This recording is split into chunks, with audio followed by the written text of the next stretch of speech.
कार्यक्रम वागधारा में आप सभी दर्शकों का स्वागत है। और कार्यक्रम पर जाने से पहले आज अमर शहीद राजगुरु को याद करना चाहेंगे, जिनकी आज जयंती है। और ये बहुत ही महान क्रांतिकारी हुए हैं और इन तीनों ने, राजगुरु, सुखदेव, भगत सिंह, तीनों को जो है एक ही दिन शहादत प्राप्त हुई। और इन क्रांतिकारियों ने, स्वतंत्रता सेनानियों ने अपने उस विचार के साथ कि हमें आज़ाद कराना है अपने भारत को, तो इसके लिए इन्होंने अपने अपने उस यौवन का, उस वक्त अपनी युवा अवस्था के माध्यम से तमाम युवकों को एकत्रित करके देश को आज़ाद करने के लिए एक संकल्प लिया। आज के इस कार्यक्रम का विषय है वीरांगना रानी खैरीगढ़ी, एक अनसुनी कहानी। इस विषय पर बातचीत करने के लिए आज हमारे साथ हैं एक जाने माने प्रतिष्ठित उपन्यासकार गंगाराम राज जी। आपने लगभग 13 साहित्य जो लिखे हैं और इसमें से 4 जो उपन्यास हैं, 13 जो आपके उपन्यास हैं उसमें से 4 ऐतिहासिक उपन्यास आपके हैं।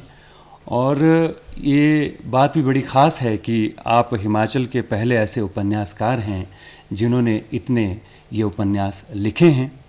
और आज के इस विषय के माध्यम से तमाम उन लोगों को स्मरण करना चाहेंगे जिन्होंने अपने अपने स्तर पर इस आज़ादी के लिए जो है संघर्ष किया। उसमें हिमाचल भी पीछे नहीं है और महिलाओं ने भी अभूतपूर्व योगदान, कंधे से कंधा मिलाकर आगे चलीं। और तभी आज वीरांगना रानी खैरीगढ़ी के बारे में आपसे तफसील से जानना चाहेंगे। आप कार्यक्रम में पहुँचे हैं, इसके लिए आपका बहुत बहुत धन्यवाद। और सबसे पहले आपका भी स्वागत करेंगे क्योंकि आपने इनके ऊपर जो है एक विशेष रूप से जो है उपन्यास लिखा है। सबसे पहले हम जानना चाहेंगे कि तमाम दर्शक भी जानना चाहते हैं कि आखिर वीरांगना रानी खैरीगढ़ी वो कौन थी जिन्होंने जो है इस स्वतंत्रता आंदोलन के लिए संघर्ष किया। वास्तव में रानी खैरीगढ़ी का जो वास्तविक नाम है वो ललिता कुमारी है जी, लेकिन लोगों में वो इस तरह से, उस जनमानस के बीच में इस तरह से रस बस गई कि लोग इनको रानी खैरीगढ़ी के नाम से पुकारने लगे। अच्छा, ललिता कुमारी के नाम से नहीं जानते थे इनको, रानी खैरीगढ़ी के नाम से जानने लगे जी। और इनका जो अपना वास्तविक जो रोल रहा है, अपने राज्यकाल में जो रोल रहा है, वो जनमानस के संपर्क से रहा है। अच्छा, हर एक जनमानस से वो मिलती थी, उनके सुख दुख को जानती थी और इसीलिए वो मंडी क्षेत्र के बीच में लोकप्रिय भी हुई। और लोकप्रिय होने से वो रानी खैरीगढ़ी के नाम से ही प्रचलित हुई। बिल्कुल। आज भी जो मेरे एज के लोग हैं, मेरे एज के ग्रुप के लोग हैं, वो सब जानते हैं उनको। नई पीढ़ी नहीं जान पाती, इसलिए आपने भी इसका विशेष नाम रखा कि एक अनसुनी कहानी रानी खैरीगढ़ी का। तो मेरा जो ध्यान था वो इस रानी खैरीगढ़ी के ऊपर तब गया जब हम स्कूलों में एक कविता पढ़ते थे सुबेतरा कुमारी चौहान की, खूब लड़ी मर्दानी, वो तो झांसी वाली रानी थी। बिल्कुल। और हम उस तर्ज के ऊपर अपने ही स्कूल में बच्चों में बोलते थे कि खूब लड़ी मर्दानी, वो तो रानी खैरीगढ़ी थी। जब इसके चरित्र का हमें अपने पिता के माध्यम से, बुजुर्गों के माध्यम से, अध्यापकों के माध्यम से ये रानी खैरीगढ़ी के चरित्र का जो वास्तविकता मेरे को जब मालूम हुई तो मेरे को लगा कि ये कहीं इतिहास के पन्नों में या ऐसे पन्नों में या समय के पन्नों के बीच में खो ना जाए। और मैंने इसके ऊपर एक बहुत रिसर्च किया और उनका एक उपन्यास लिखा है जी। एक थी रानी खैरीगढ़ी। बहुत इस उपन्यास को मैंने लिख करके बहुत प्रयत्न किया, बहुत वर्ष लगे मेरे को उनकी कहानी को खोजते हुए, और मैंने ये लगभग 300 पृष्ठों का ये उपन्यास उसमें पूरा किया। जी जी। और ये बहुत बड़ी बात है कि एक आपने वीरांगना जो है रानी खैरीगढ़ी के ऊपर इतना कुछ रिसर्च किया। आप शिक्षाविद रहे, शिक्षा विभाग से ही आपने जो है सेवानिवृत्त हुए और वो स्कूल में जो एक विद्यार्थियों को जब हम सिखाते हैं किसी भी विषय पर, तो वो लगता है कि कहीं ना कहीं साहित्य के माध्यम से उनके अंदर भी एक चेतना जगाने की हम कोशिश करते हैं। और ख़ास आप सुंदरनगर से ही ताल्लुक़ रखते हैं, तो वहाँ के बारे में, वहाँ की उन राजाओं के बारे में, रानी के बारे में जिस तरह की पृष्ठभूमि आपने रखी है, उसके बारे में जानने के लिए सभी ललायत भी हैं। तो रानी खैरीगढ़ी का स्वतंत्रता आंदोलन के लिए क्या योगदान रहा, किस तरह की भूमिका वो अभिनीत उन्होंने की? जो स्वतंत्रता आंदोलन में जो भी लोग कूदे हैं, चाहे वो रानी खैरीगढ़ी है, चाहे लक्ष्मीबाई थी, या कोई दूसरे भी, भगत सिंह थे, किसी का नाम लीजिए, वो उनके दिमाग में देश के प्रति इतना प्रेम भरा हुआ होता था कि उसके मदहोश में वो काम करते थे। वैसे ही रानी खैरीगढ़ी ने भी किया। रानी खैरीगढ़ी ने, ये राजा भुवानी सिंह की पत्नी थी, और राजा भुवानी सिंह की पत्नी मंडी का जो सबसे बड़ा राजा था, जो राजा, जो समझो जो राजा भुवानी सिंह, वो मंडी को सबसे अधिक पढ़ा लिखा राजा था वो। जी जी। जितने भी आज तक मंडी में राजा हुए, वो अधिक पढ़े लिखे में से भुवानी सिंह जी थे। ये 1903 में इनको राजा बने, ये 1903 में जी। लेकिन इनकी पढ़ाई के साथ अंग्रेजों में ऐसा तालतेम बना कि ये पढ़ा लिखा आदमी है, और ये भी अब देश को आजाद करने के लिए इसके दिमाग में चलता रहेगा। तो उन्होंने एक बड़ी साजिश की। अच्छा। वो साजिश ये की उन्होंने कि उसको नशे में रखना शुरू किया। अच्छा। और नशे में वो रहते रहे, और वो नशे में रहने से क्या हुआ कि अपनी जनमानस से, अपनी जनता से कटते रहे। बिल्कुल। और उसमें जो पुराने जो वजीर थे, वो लोगों का शोषण करते थे। उनको बहुत समय मिल गया, वो लोगों का शोषण करते थे, और वही वजीर अंग्रेजों के साथ मिले हुए थे। वो कुछ जो उनको शोषण से प्राप्त होता था, वो अंग्रेजों की जेब भी भरते रहते थे। तो अंग्रेज लोग जो थे, वो इसी तरह से भी मंडी की जनता का शोषण करते थे। जब रानी मंडी में आई, ललिता कुमारी की जब शादी हुई मंडी में, तो रानी के दिमाग में सारी चीजें उसने एकदम से आ गई जी। और जब एकदम से उनके दिमाग में आई, तो वो राजा को समझाने लगी कि आप जनता के साथ मेल रखिए। लेकिन एक दो बार तो प्रयत्न किया, लेकिन वो असफल रही उसमें। अच्छा। और वो खुद जाकर के जनता के साथ मेल उसने बढ़ा दिया। और शादी के साथ ही, जिस दिन शादी हुई, उस दिन एक प्रथा है राजों के, जब नई राजा और रानी की शादी होती थी, वो शेरी मंच अभी भी है। अच्छा। उस पर बैठ के लोग उनको जयदेव करने के लिए आते थे। अच्छा। उनको प्रणाम करने के लिए आते थे, और कुछ ना कुछ भेंट देते थे। लेकिन रानी ने यहाँ क्या किया कि उनसे भेंट नहीं ली, और स्वयं उन जनता को कुछ ना कुछ भेंट देने लगी और देती रही। तो इस प्रकार से रानी का जो व्यक्तित्व रहा है, वो जनता से जुड़ने का रहा है, और अपने राजा को भी वो उस तरफ जोड़ने के लिए प्रयत्नशील होती रही है, करती रही है, प्रयत्न भी करती रही है, और वो उसमें सफल भी हुई है। आपने जैसे अपने उपन्यास में जो टाइटल दिया है, जो कि इसमें आपने रखा है कि खैरीगढ़ी, जो इसमें विषय दिया है कि रानी वीरांगना रानी खैरीगढ़ी जो है, वो कहाँ से, इसका भी एक रोचकता उत्पन्न होती है कि कैसे ये नाम दिया? ये रोचकता उसी से है कि एक थी खूब लड़ी मर्दानी, वो तो झांसी वाली रानी थी, उसी के संदर्भ में कि लोगों के दिलों में ललिता कुमारी के नाम से ये प्रसिद्ध नहीं थी जी, ये खैरीगढ़ी के नाम से प्रसिद्ध थी। और वही मेरे दिमाग में आया कि जैसे, और इनका कैरेक्टर भी वही रहा जो रानी झांसी का ही रहा। बिल्कुल। ये एक मैं आपको संदर्भ इसलिए देना चाहता हूं, क्यों रहा उसके बराबर। रानी झांसी के भी कोई औलाद नहीं थी, और इनके भी कोई औलाद नहीं हुई जी। क्योंकि राजा भी अल्पायु में स्वर्ग सिधार गए थे। 1903 में राजा बने, 1912 में स्वर्ग सिधार गए, कोई औलाद नहीं हुई।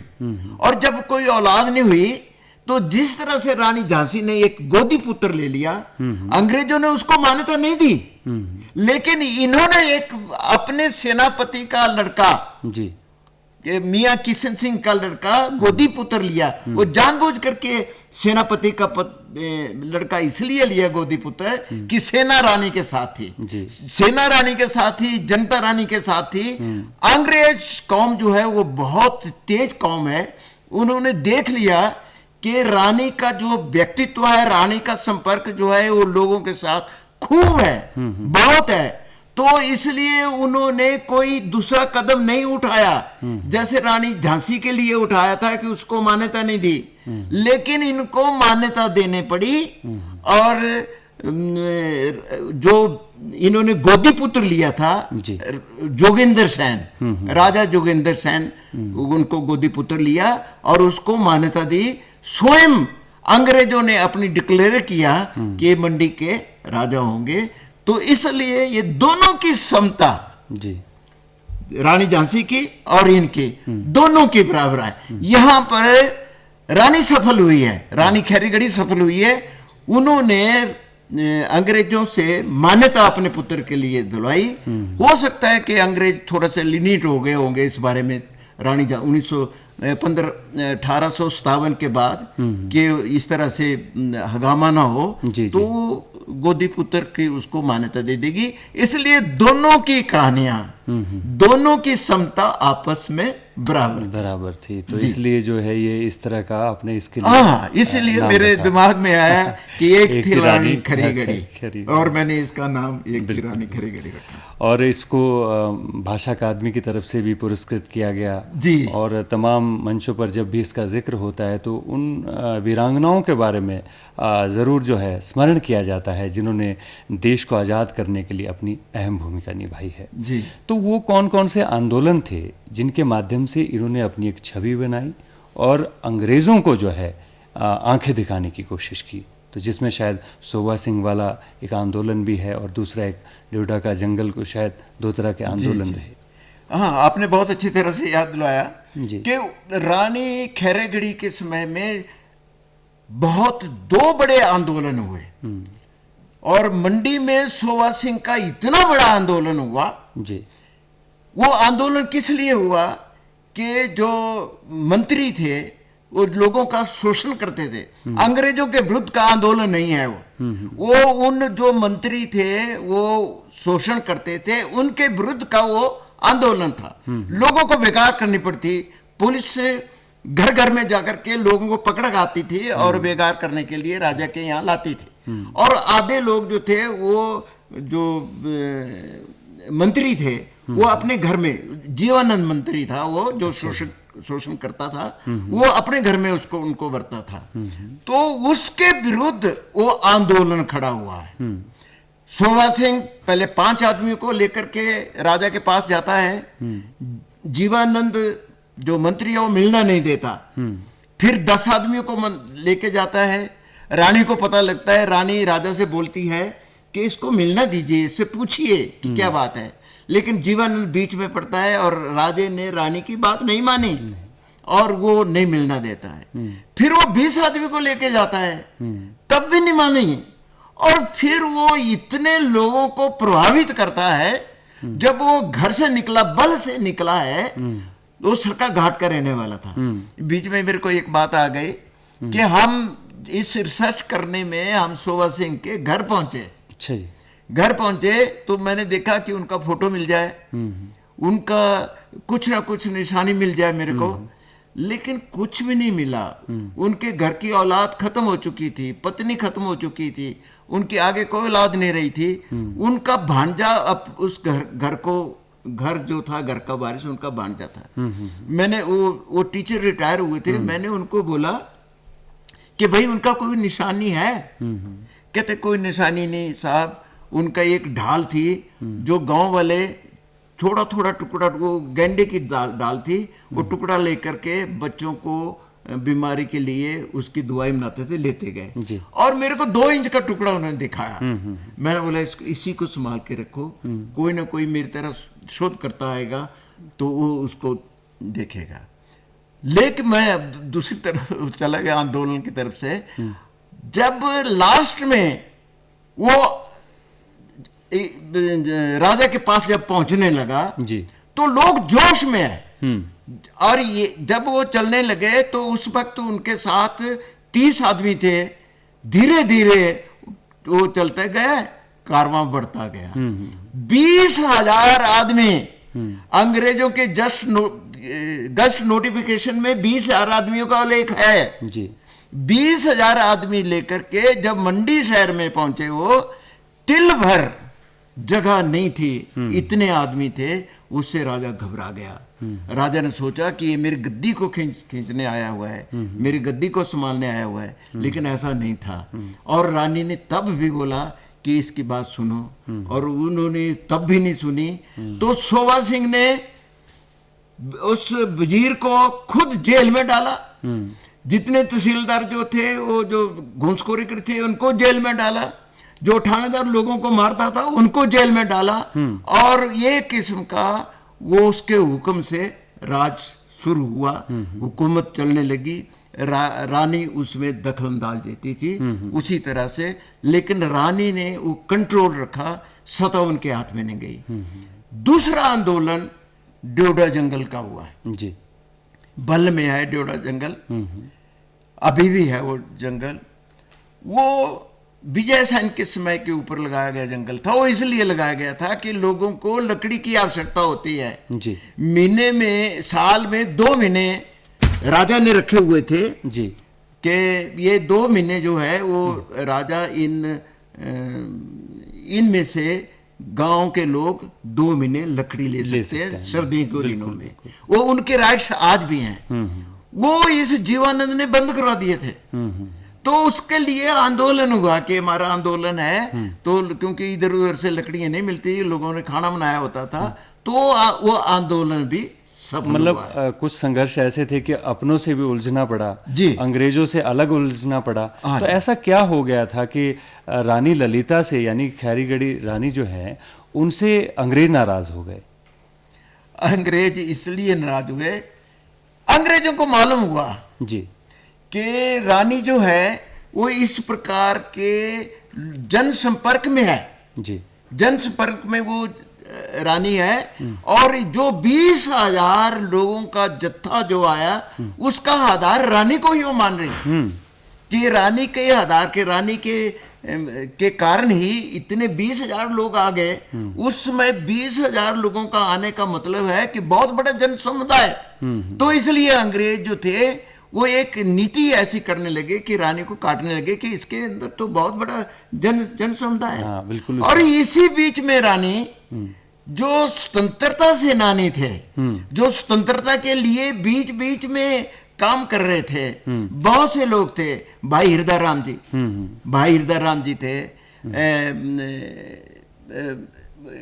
इसका जिसको बिल्कुल जो स्वतंत्रता आंदोलन में बनाने का काम करते थे, जो आंदोलन का काम करते थे, कृष्णानंद जी। स्वामी कृष्णानंद जी के नाम से, जो एमएलए में भी रहे बाद में। वो ऐसे लोग सक्रिय थे जो अमेरिका में गदर पार्टी चल रही थी, गदर पार्टी का संदेश को वो मंडी में पहुंचाना चाहते थे।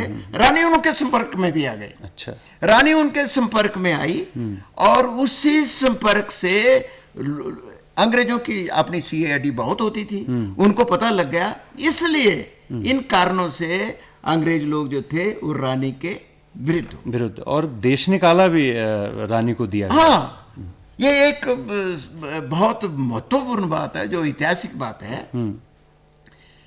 1914 में, क्योंकि जो स्वतंत्रता सेनानी थे उनको पैसे की जरूरत पड़ती थी, रानी के पास जो धन होता था उसको वो देती थी जी। लेकिन वो उनको बम बनाने के लिए एक बहुत बड़ा धन चाहिए था। धन, उसके लिए रानी ने एक व्यवस्था की। नागचला में एक बहुत बड़ी मीटिंग थी जी। और उस मीटिंग में ये डिसाइड करना था कि वो क्या करने जा रहे हैं। ये बहुत इम्पोर्टेंट मीटिंग है ये। बिल्कुल बिल्कुल। रानी उसको अटेंड किया और वहाँ के जो कुछ लोग थे, मैं आपको उसमें खुलासा हो गया गंगाराम राज जी, क्योंकि हम कार्यक्रम के बिल्कुल आखिर में हैं और आपने बहुत बड़ी बात के साथ जो है इस कार्यक्रम में भी रानी खैरीगढ़ी के बारे में बहुत सी बातें की और उस मीटिंग के खुलासे से शायद उन्हें देश निकाला हो गया। हाँ, वो पकड़े गए और रानी को भी पकड़ा गया। जो वहाँ के लोग थे, दिलीप सिंह, निधान सिंह जी जो पंजाब से आए थे, वो भी पकड़े गए।